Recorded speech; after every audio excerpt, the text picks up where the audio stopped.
Jean-Michel Collot, bonjour. Bonjour.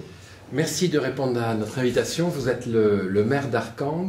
Je cherchais quelqu'un à inviter pour nous positionner dans ce 40e anniversaire de la mort de Charles de Gaulle. Aujourd'hui, le RPR n'existe plus. Il y a un grand parti qui s'appelle l'UMP.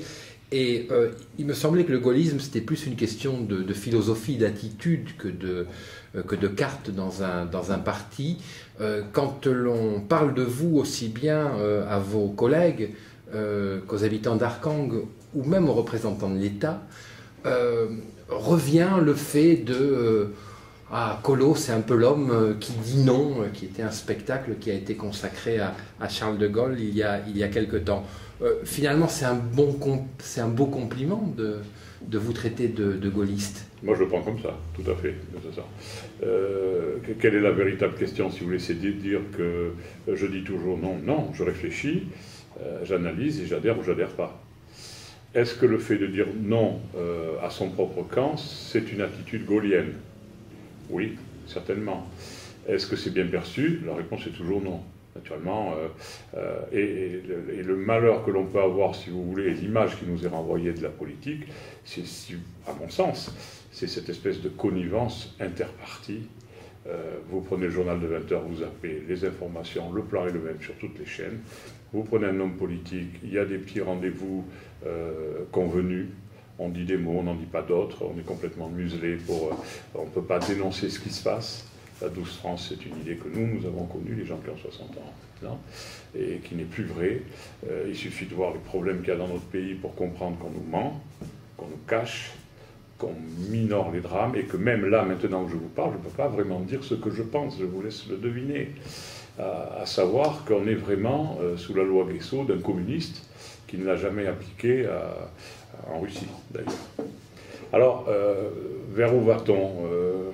Je pense qu'aujourd'hui, si vous voulez, l'État-providence est mort par les dépenses incommensurables qui ont été faites.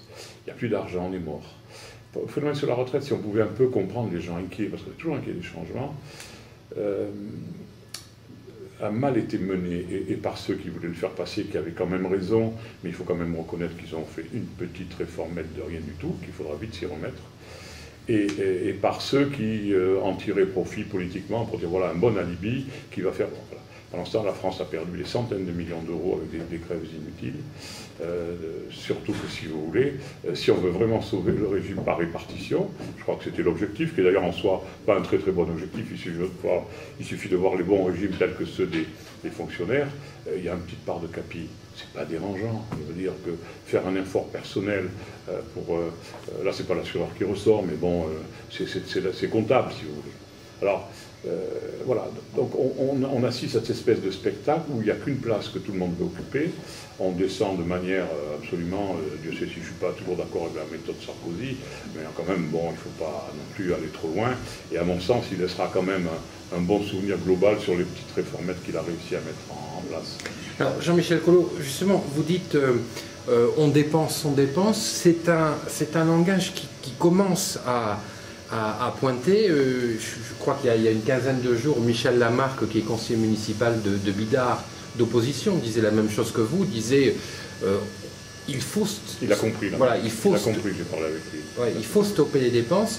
Bon, lui dans l'opposition, vous êtes au pouvoir à Arcang, et justement, à Arcang, on peut dire que votre gestion, c'est quoi? C'est essayer de ne pas dépenser plus que l'on a dans la caisse? Notre gestion, si vous voulez, c'est de dire nous avons des recettes, on va faire avec. C'est un peu comme un bon père de famille.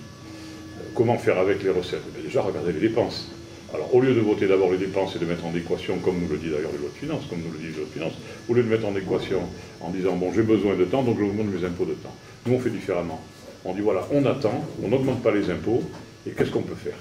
Alors il faut être patient, il faut attendre. Donc tout ne vient pas vite, c'est pas toujours fort bien perçu, mais finalement maintenant, si vous voulez, il y a un tel dérapage des collectivités voisines, au sens large, on ne va pas dire les premiers voisins, les amis, mais il y a un tel dérapage que si vous voulez, les gens réalisent que le fait de s'être entêté sur ce mode de gestion, que j'ai d'ailleurs dû faire co-partager par mon équipe, qui n'était pas tout. On va embaucher le fils à machin. Nous, c'est niet. On prend des entreprises, on n'a pas de personnel. Pourquoi?